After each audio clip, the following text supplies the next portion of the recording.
let's take a look. I'll just give you a couple examples, and then I'll move to the actual R, just so you can see things. So here's the mean. I took the mean of x. X doesn't exist. So if you take the mean of something that doesn't exist, you're clearly going to get an error. Here it says, so you get the error message. This is produced by the stop function. And I call the traceback. It tells me where the error occurs. Well, the error just occurs like right away at the top of the mean function. So the function mean didn't actually call any other functions, right? Because it couldn't evaluate your argument. And so that's where the error occurs. So, that may or may not be used. Many times that is where the error will occur, at the top level function. So that in that case, the traceback's not very handy. One thing that's useful that the traceback is useful for is for when you're communicating with someone else over email, for example, me, and you say, I get an error when I call whatever function. It's very useful if you just say, here's the traceback after I get the error. And then I can see, okay, well, what was the list of function calls? I mean, unless the traceback looks like this, then don't bother. But when you're communicating with someone about an error in a function, it's very handy to print out the traceback so that they can see kind of where the error occurred in the hierarchy of functions. You have to call traceback immediately after the error occurs. If you execute some other code and then call traceback, it's not going to work, right? Because the traceback will only give you the most recent error. If you execute another function and there's no error, well then there's no traceback to give because there's no error in the next execution. So you have to call it right away. Here's a little slightly more interesting traceback. So I called LM, which is the linear modeling function. I said y tilde x. So y tilde x, they don't exist. And so I'm getting an error. It says y cannot be found. Where did that error occur? Well, actually, it occurred 7 levels deep, actually. So here I called LM. And the LM function is a little funky, so I don't expect you to understand all this. But LM called eval on what's called the model frame. Then that called eval again, which called the model frame function, which called the model frame default. Model frame is a generic function. That called the model frame default function. That called the eval function again on this. And at the 7th level here, that's where the error occurred. Okay, so it occurred because it tried to evaluate my formula here, which is y tilde x. That's what all these eval calls are for.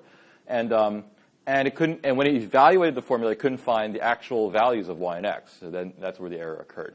So printing out something like this can be very useful if you're trying to get help from someone else and you're kind of trying to debug your function together. Okay. So that's the traceback there. The debug function doesn't really work well in the static format like this, but I'll just show you that. But basically, I could debug the LM. So you can debug any function, right? It doesn't matter whether you wrote it or not. So I can debug the LM function. And now when I call LM y tilde x, you get this debugging in, and it'll give you the expression that you called. And the first thing it'll do is it'll print out the entire code of the function. So this is a lot longer than, so I just kind of cut it off in the middle here. But the first thing it does is it prints out the whole function body code. Okay.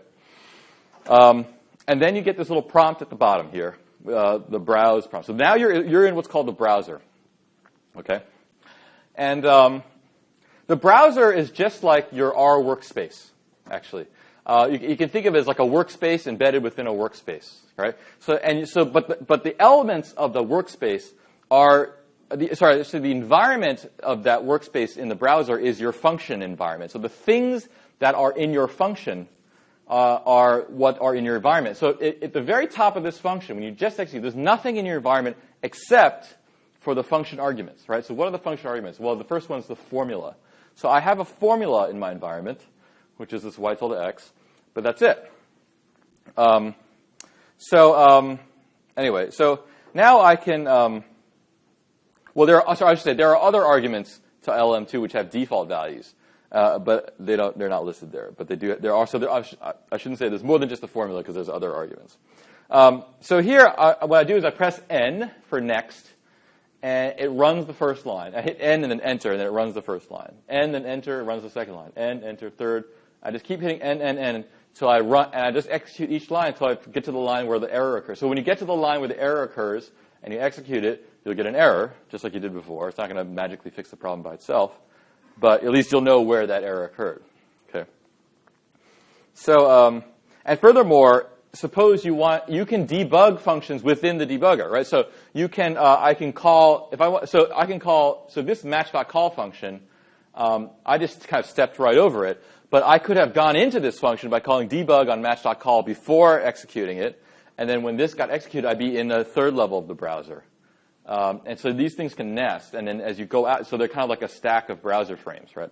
So, so you can call the debug function on functions while you're in the debugger, and then so you can step through functions that even while you're kind of debugging your top level function.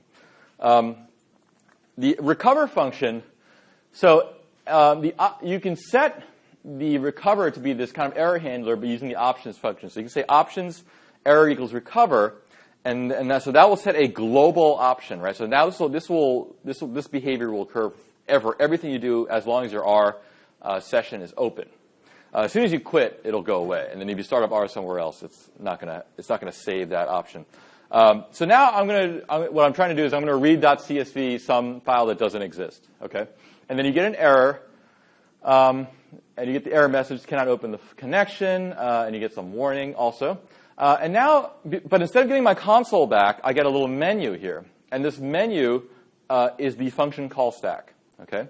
So it's the same thing that you would get back if you called traceback after the error, right? So read.csv is what I called. Remember, read.csv is just a wrapper for read.table. So read.csv called read.table, and then read.table called the file function, because it wanted to create a file connection with my file, no such file, right? And then when it tried to create that file connection, obviously it couldn't find the file, and that's where the error occurred, okay? So the error occurred at this third level in the function call stack. So what you can do is you can press a number, 1, 2, 3, and then you can kind of browse the environment of that function.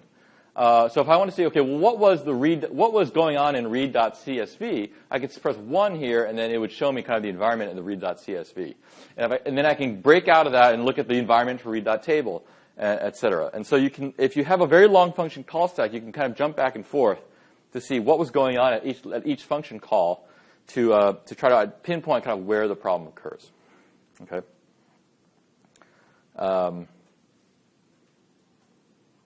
Okay.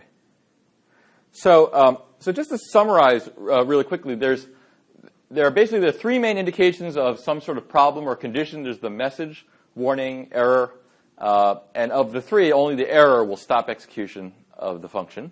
When you're analyzing a function that you think has a problem, make sure you can reproduce that problem, and then you make sure you can articulate kind of what your expectations and what the output are, and how the output differs from what you were expecting, or I'd like to say what you were expectating. And so the interactive tools, traceback, debug, browser, trace, and recover can be used. And the key word actually here is interactive. The reason these tools are useful is because they are interactive. You can kind of do things on the console. And of course, the debugging tools are not a substitute for thinking. And so you should always think about writing your code before just throwing it to the wind and hoping the debugger will catch it.